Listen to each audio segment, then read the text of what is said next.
이 새벽에 온라인으로 예배를 드리시는 모든 분들 환영하고 축복합니다. 제가 기도하고 월요일 새벽 예배를 하나님께 드리겠습니다. 사랑과 은혜가 풍성하신 하나님 아버지, 오늘도 귀한 생명을 허락하여 주셔서 이 새벽에 말씀과 기도로 하루를 시작하게 하심을 감사드립니다.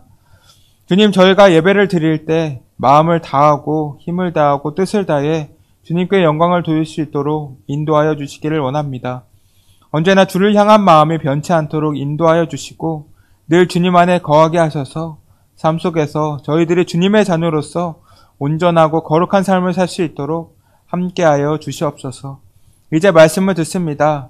말씀을 전하는 자와 말씀을 듣는 모든 성도님들이 함께 은혜 받고 믿음의 성장을 이루는 귀한 시간이 될 수 있도록 인도하여 주시옵소서. 모든 것 주님께 맡기오며 살아계신 예수님의 이름으로 기도드립니다. 아멘. 오늘 우리에게 주신 하나님의 말씀 마태복음 1장 18절부터 25절까지의 말씀입니다. 예수 그리스도의 나심은 이러하니라. 그의 어머니 마리아가 요셉과 약혼하고 동거하기 전에 성령으로 잉태된 것이 나타났더니 그의 남편 요셉은 의로운 사람이라 그를 드러내지 아니하고 가만히 끊고자 하여 이 일을 생각할 때에 주의 사자가 현몽하여 이르되 다윗의 자손 요셉아, 내 아내 마리아 데려오기를 무서워하지 말라. 그에게 잉태된 자는 성령으로 된 것이라. 아들을 낳으리니 이름을 예수라 하라. 이는 그가 자기 백성을 그들의 죄에서 구원할 자이심이라 하니라. 이 모든 일이 된 것은 주께서 선지자로 하신 말씀을 이루려 하심이니 이르시되 보라, 처녀가 잉태하여 아들을 낳을 것이요 그의 이름은 임마누엘이라 하리라 하셨으니 이를 번역한즉 하나님이 우리와 함께 계시다 함이라. 요셉이 잠에서 깨어 일어나 주의 사자의 본부대로 행하여 그의 아내를 데려왔으나 아들을 낳기까지 동참하지 아니하더니 낳음에 이름을 예수라 하니라. 아멘. 레오나르도 다빈치가 몇 년 동안 고생해서 완성한 최후의 만찬을 공개하기 위해 자신의 지인들을 초청을 하였습니다. 드디어 천이 벗겨지고 작품이 공개되었습니다. 사람들의 입에서는 환호성이 터져 나왔습니다. 그런데 한 친구가 상기된 표정으로 이렇게 말하는 것이었습니다. 이 작품은 정말 대단한 작품입니다. 예수의 손이 들린 저 광채나는 유리잔을 보십시오. 정말 대단하지 않습니까? 그때 레오나르도 다빈치가 붓을 들어 유리잔 부분을 뭉개버렸습니다. 깜짝 놀란 사람들을 향해 레오나르도 다빈치는 이렇게 말하였습니다. 이 작품은 실패한 작품입니다. 나는 여러분의 시선이 예수님께 향하기를 원하였습니다. 그런데 유리잔의 시선이 모아졌다고 한다면 그것은 제 의도에서 벗어난 것입니다. 그는 유리잔이 예수님의 표정을 가리지 않도록 다시 그림을 그려서 최후의 만찬을 완성시켰습니다. 이 예화를 보면 다빈치는 사람들이 그림을 보면서 예수님께 집중하기를 원하였습니다. 그러나 정작 보는 사람들은 예수님보다도 다른 것에 집중했던 것을 볼 수가 있습니다. 이처럼 우리들 또한 하나님께서 원하시는 그리스도인의 삶이 있음에도 불구하고 다른 것들에 집중할 때가 많이 있습니다.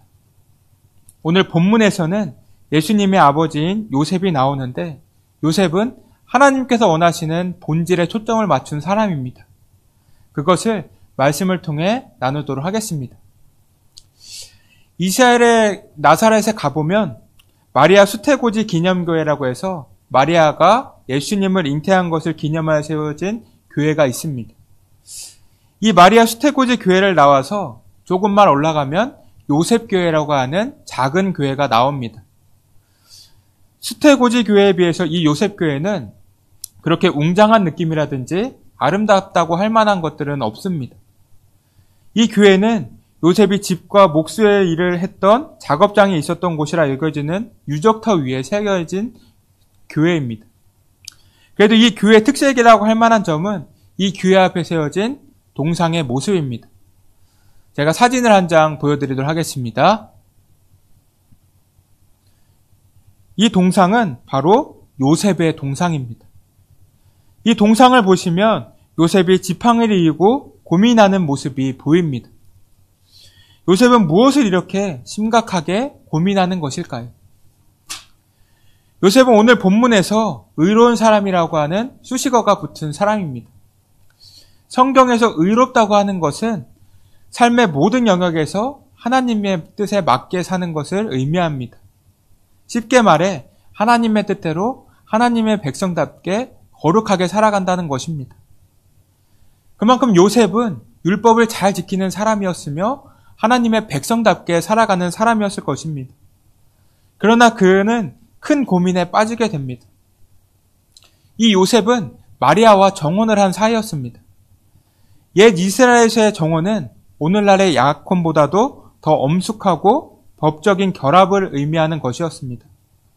그래서 간음으로 인하지 않고는 결코 파혼할 수 없는 기혼 상태를 의미합니다. 옛 이스라엘에서는 1년 정도의 정혼 기간을 가지는데 이 정혼 기간 때에는 성적인 관계를 맺지 못합니다. 그런데 자신과 정혼을 했던 이 마리아가 임신했다는 것을 알게 됩니다. 요셉의 입장에서는 엄청나게 큰 충격이지 않겠습니까? 요셉이 의로운 사람이라고 하지만 요셉도 사람이기 때문에 나에게 왜 이런 일이 생기는 것일까? 왜 약혼녀인 마리아가 나를 배신한 것일까?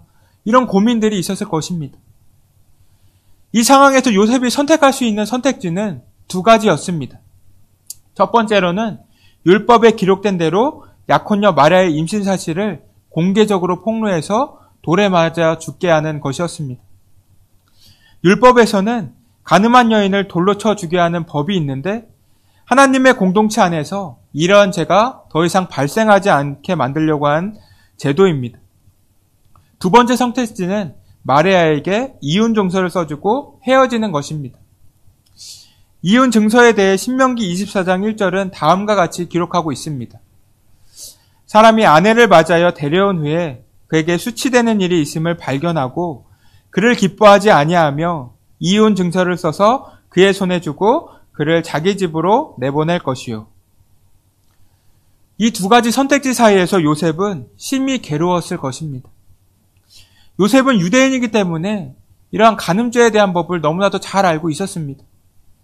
마리아가 임신하는 사실을 보고 모세의 율법이 머릿속으로 바로 떠올랐을 것입니다. 율법에서는 죄를 지은 사람을 고발해서 벌을 받게 하는 것이 당연시 되었습니다. 그래서 오히려 율법의 내용들을 행하는 것은 잘못된 것이 아니라 정의와 공의를 세우는 것이었습니다. 그러나 요셉은 마리아의 임신 사실을 알리려고 하지 않았습니다. 이 마리아와의 파혼을 결정하였습니다. 이혼 증서를 써주고 마리아와 헤어지려고 했습니다. 여기서 이 요셉의 행동을 보면 참 마음이 따뜻한 사람이라는 것을 느낄 수가 있습니다. 평판이 좋은 요셉이 약혼을 했는데 결혼도 하기 전에 파혼했다는 소식이 사람들에게 전해졌다고 생각해 보십시오. 둘 중에 한 명에게 문제가 있어서 파혼한 것으로 생각하지 않겠습니까? 요셉은 아무런 죄가 없음에도 불구하고 본인이 같이 욕을 먹을 각오를 한 것입니다. 사람들의 시선이 파혼한 자신을 곱게 보지 않을 텐데도 불구하고 그는 침묵하는 것을 선택합니다. 요셉은 마리아에게 율법의 칼날을 휘두르지 않고 대신에 율법의 핵심인 사랑과 용서의 미덕으로 문제를 해결하려고 했습니다. 그래서 그는 성경에서 의로운 사람이라고 불리게 됩니다. 의롭게 산다는 것은 이처럼 하나님의 사랑과 긍휼의 마음을 가지고 지키며 살아가는 사람입니다. 그것이 율법의 핵심이자 본질인 것입니다. 이러한 의로운 마음을 가졌던 사람이었기에 요셉은 예수님의 아버지로 선택되는 놀라운 축복을 받게 되었습니다. 우리는 교회 다니면서 무엇이 정말 하나님의 영광을 위한 것인가 고민합니다. 우리도 우리 자신이 상식적으로 생각하는 선에서 옳고 그름을 판단합니다. 그러나 우리가 옳게 생각했던 판단 기준이 하나님께서 원하시는 것은 아닐 수도 있습니다. 우리는 우리가 이성적으로 생각하는 것, 보이는 것만을 우선시해서는 안 됩니다. 우리는 하나님께서 말씀하신 본질에 대해서 계속 고민하고 고민해 봐야 합니다. 예수님께서는 마태복음 5장 17절에 이렇게 말씀하셨습니다. 내가 율법이나 선지자를 폐하러 온 것이 아니요 완전하게 하려 함이라. 여기서 말하는 율법은 구약 성경의 전체이기도 하면서 축약된 의미로는 모세의 오경을 가리키기도 합니다. 여기서 예수님께서 말씀하신 폐하다는 헬라어로 카탈리사이인데 이 말의 뜻은 어떤 규범이나 제도의 완전한 개편 또는 폐기를 의미합니다. 사실 유대인들이 볼 때 유대인인 예수님이 율법을 제대로 지키지 않는 모습을 보고 율법을 파괴하고 있다고 생각했을 것입니다. 그러나 율법의 진정한 파괴자는 이 유대인들이었습니다. 율법의 진정한 의미, 본래의 목적인 사랑이 없이 눈에 보이는 신앙으로 습관적으로 지키는 신앙은 하나님께서 보실 때 본질에서 벗어났다고 하시는 것입니다. 그래서 예수님께서는 율법을 폐하러 온 것이 아니라 완전케 하러 오셨다고 말씀하십니다. 예수님께서 말씀하시는 것은 율법과 선지자가 가르치는 것, 그것이 자신이라고 말씀하시는 것입니다. 율법은 그저 예수님을 보여주는 그림자입니다. 이제는 실체가 있으니 실체를 따르라는 것입니다. 20절에 예수님께서 이렇게 말씀을 하십니다. 내가 너희에게 이르노니 너희 의가 서기관과 바리새인보다 더 낫지 아니하면 천국에 들어가지 못하리라. 여기서 바리새인보다 더 나아야 한다는 것은 이들보다 더 율법을 지켜야 한다는 것을 의미하는 것이 아닙니다. 하나님에 대한 사랑과 이웃에 대한 사랑, 율법의 본래 목적을 따르며 살라는 것입니다. 그것이 하나님께서 원하시는 그리스도인의 본 모습인 것입니다. 마태복음 12장을 보시면 본질적인 것보다 비본질적인 것에 집중한 바리새인들이 나옵니다. 예수님께서 제자들과 함께 밀밭 사이로 가시는데 제자들이 배가 고파서 이삭을 잘라 먹습니다. 신명기 23장 25절을 보면 남의 밭에 들어가서 이삭을 먹는 행위는 허용이 되고 있기 때문에 제자들이 이삭을 잘라 먹는 행위 자체는 결코 죄가 되지는 않습니다. 그러나 이 일을 안식일에 행하였다고 해서 바리새인들이 문제를 삼고 있는 것입니다. 유대인들의 율법서인 미시나에 따르면 안식일에 어린 양이 한 입에 먹을 만큼의 이삭을 잘라 취하는 것도 죄가 된다고 규정하고 있습니다. 그러나 예수님께서는 다윗이 사울을 피해 노비라는 곳에 갔을 때 제사장인 아히멜렉이 다윗에게 떡을 준 일을 예로 드십니다. 사무엘상 21장 6절에 아히멜렉은 거룩한 떡을 다윗에게 줍니다. 이 떡은 여호와 앞에서 물려낸 떡이었습니다. 이러한 행위는 율법에서는 어긋난 행위였습니다.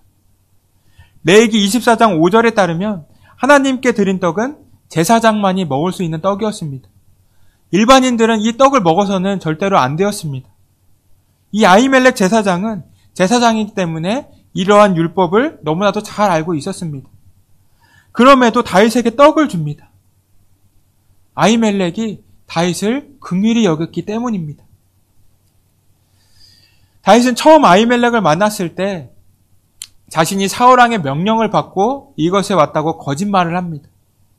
그러나 아히멜렉은 다윗이 사울을 피하여 노비라는 곳에 왔다는 것을 알고 있었습니다. 그래서 다윗을 만났을 때 떨며 영접하였다고 사무엘상 21장 1절에 기록되어 있습니다. 아히멜렉이 떠는 이유는 자신이 다윗을 도와줘서 사울왕이 자신에게 보복을 가하지 않을까 하는 생각에서 나오는 것이었습니다. 그러나 그럼에도 아히멜렉은 다윗을 돕습니다. 하나님의 자비를 실천하는 것이 율법을 지키는 것보다 더 중요한 본질임을 알았기 때문입니다. 예수님께서는 7절에 이렇게 말씀하십니다. 나는 자비를 원하고 제사를 원하지 아니하노라 하신 뜻을 너희가 알았더라면 무죄한 자를 정죄하지 아니하였으리라. 이 말의 의미는 고통 중에 있는 사람들에게 친절과 구제 행위를 행함으로써 율법의 중심인 사랑과 자비를 행하는 것이 하나님의 뜻을 이루어가는 경건한 행위라는 것을 바리새인들에게 가르쳐주고자 했던 것입니다.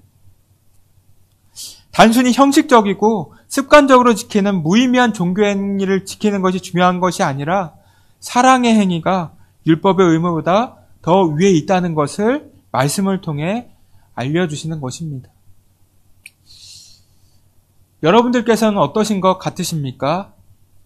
사랑의 본질을 실천하며 그리스도인의 역할을 잘 감당하고 계십니까? 우리가 교회에서 주어진 일을 하고 있다고 하더라도 그것이 하나님께서 보실 때 본질이 아닐 수 있습니다. 우리는 우리가 하고 있는 일의 결과에 따라 하나님의 일을 잘하고 있다고 생각하고 판단할 수 있습니다. 그러나 하나님께서 보실 때 우리들은 하나님의 뜻을 행하지 못하는 것일 수도 있다는 것입니다. 그렇기 때문에 우리는 늘 자신에게 질문을 던져야 합니다. 내가 하나님께서 말씀하시는 사랑의 본질, 자비의 본질을 따라가고 있는가? 나는 크리스찬으로서 크리스찬답게 살아가고 있는가? 이러한 질문들을 계속해서 해보시기 원합니다.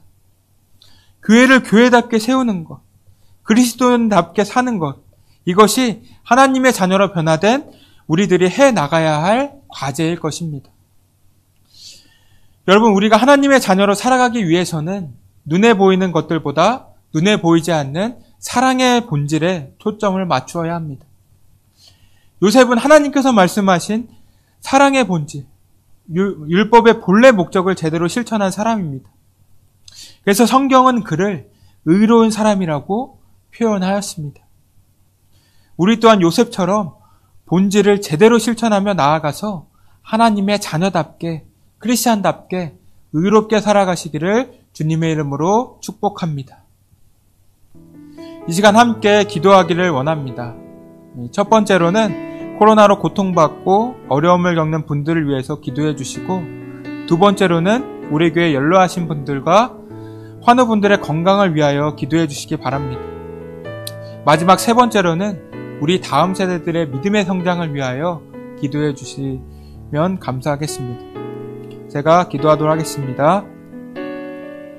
주님 감사합니다.